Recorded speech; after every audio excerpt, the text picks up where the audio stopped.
Assalamualaikum warahmatullahi wabarakatuh. Perkenalkan, saya Eni Yulianti dari jurusan Kimia UIN Maulana Malik Ibrahim Malang.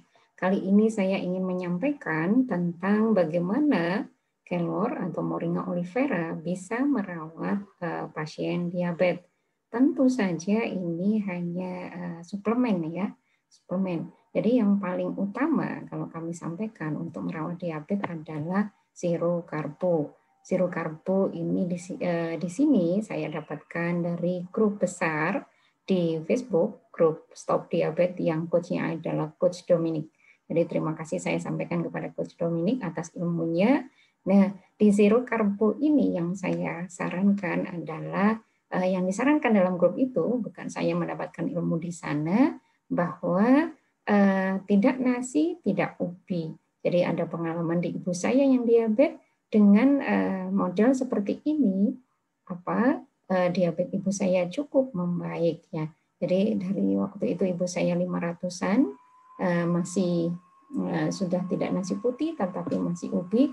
Ibu saya sekitar 500-an dengan kondisi sudah lebih baik sih. Di ibu saya waktu itu banyak buah, sayur, dan herbal. Ya, herbal di sini kalau saya sampaikan adalah semua sayuran kita, semua sayuran-sayuran yang bisa kita makan. Jika kita makan dengan kondisi masih mentah, dia akan menjadi herbal yang cukup bagus untuk kesehatan kita. Jadi yang ingin saya sampaikan di sini untuk merawat luka diabetes adalah yang paling utama adalah pada menu atau pola makannya. Nasi putih untuk yang tinggi ya, terutama yang tinggi. Saya tidak kemudian menafikan nasi merah, nasi hitam, beras merah, beras hitam seperti itu, atau ubi-ubi, bukan menafikan begitu, tetapi untuk mencapai penurunan gula darah yang sangat signifikan ya, yang sangat signifikan adalah dengan menekan karbo. Menekan karbo di sini nasi, kemudian ubi-ubi juga sangat ditekan, tetapi buah dan sayur, buah yang tidak manis, ya, yang tidak terlalu manis, bukan tidak boleh sama sekali, tetapi masih diizinkan meskipun hanya sedikit. Diabetes itu di Indonesia angkanya cukup tinggi, terutama di daerah-daerah yang mengkonsumsi beras atau nasi putih. Bisa dicek ya datanya bahwa yang negara-negara yang mengkonsumsi nasi putih jumlah banyak, ini ada korelasi bahwa angka diabetesnya cukup tinggi. Di samping pemicu lainnya, kalau saya dari jurusan kimia, saya mencurigai ada zat asing, zat-zat yang tidak sehat yang masuk ke dalam tubuh sehingga mengganggu fungsi tubuh. Nah, inilah yang kemudian harus kita hilangkan dari menu kita sehari-hari supaya kita menjadi sehat.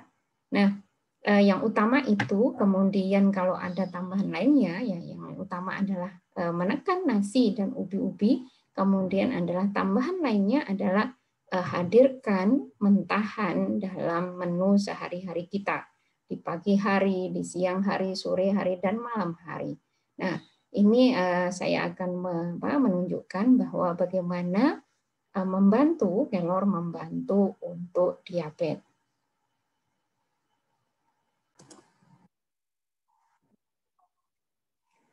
Ini adalah luka khas pada pasien diabetes. Jadi pasien diabetes sangat tidak disarankan kemudian ada terapi kaki yang itu menginjak tanpa alas kaki. Jadi misalnya kalau untuk yang tidak diabetes, jalan kaki di batu-batu yang kasar, di tanpa alas kaki, itu akan memperlancar peredaran darah dan seterusnya.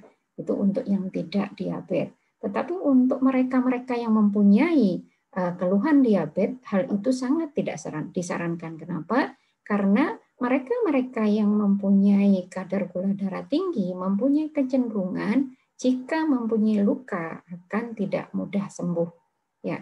Dan ini bisa mengundang infeksi yang lebih lanjut yang sangat mengerikan adalah ancaman untuk amputasi. Ini terjadi sekitar 15% ya dari jurnal yang disampaikan nantinya, itu sekitar 15% pasien diabetes mengalami luka yang sangat berpotensi terjadinya amputasi. Nah, di kaki ini contohnya adalah pasien diabetes dengan luka di kaki yang tidak kunjung sembuh. Ya, berdasarkan jurnal yang nantinya saya tunjukkan bahwa kelor bisa membantu untuk perawatan luka.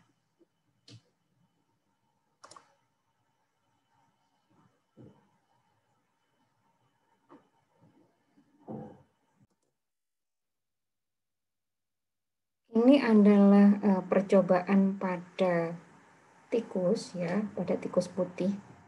Jadi tikus yang sehat diberikan obat yang bisa memicu terjadinya diabetes.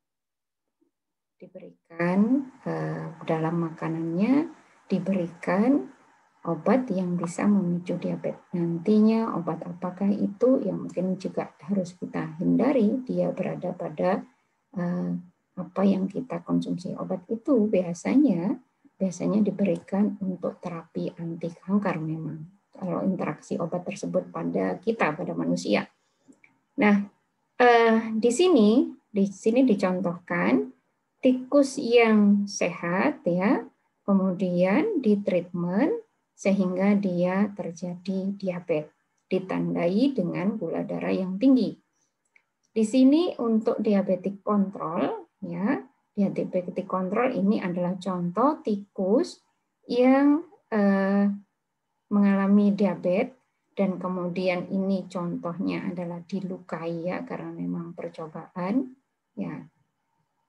Dilukai tikusnya kemudian diamati bagaimana proses penyembuhannya. Ya, kita lihat di sini ada pada saat pertama dilukai, kemudian sampai 14 hari, kemudian sehingga 21 hari diamati. Pada kondisi ini, pada baris pertama ini adalah contoh normal kontrol adalah tikus yang sehat. Tikus yang tidak sedang diabetes. Kemudian pada baris berikutnya adalah tikus yang mengalami diabetes. Ini terjadi, kita bisa lihat di sini bahwa tikus yang mengalami diabetes lukanya tidak kunjung menutup atau tidak kunjung sembuh. Kita lihat di berikutnya.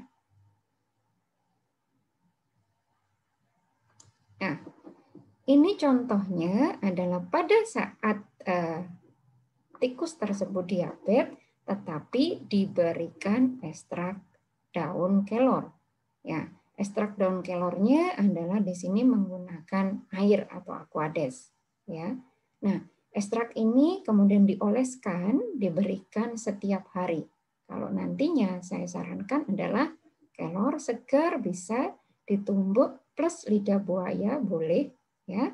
Plus lidah buaya kemudian ditempelkan pada luka yang itu kemudian ditutup biar tidak tercecer, ditutup dengan plastik boleh, kemudian seperti diperban itu ya, supaya daun kelornya tadi itu terserap oleh kulit dengan baik.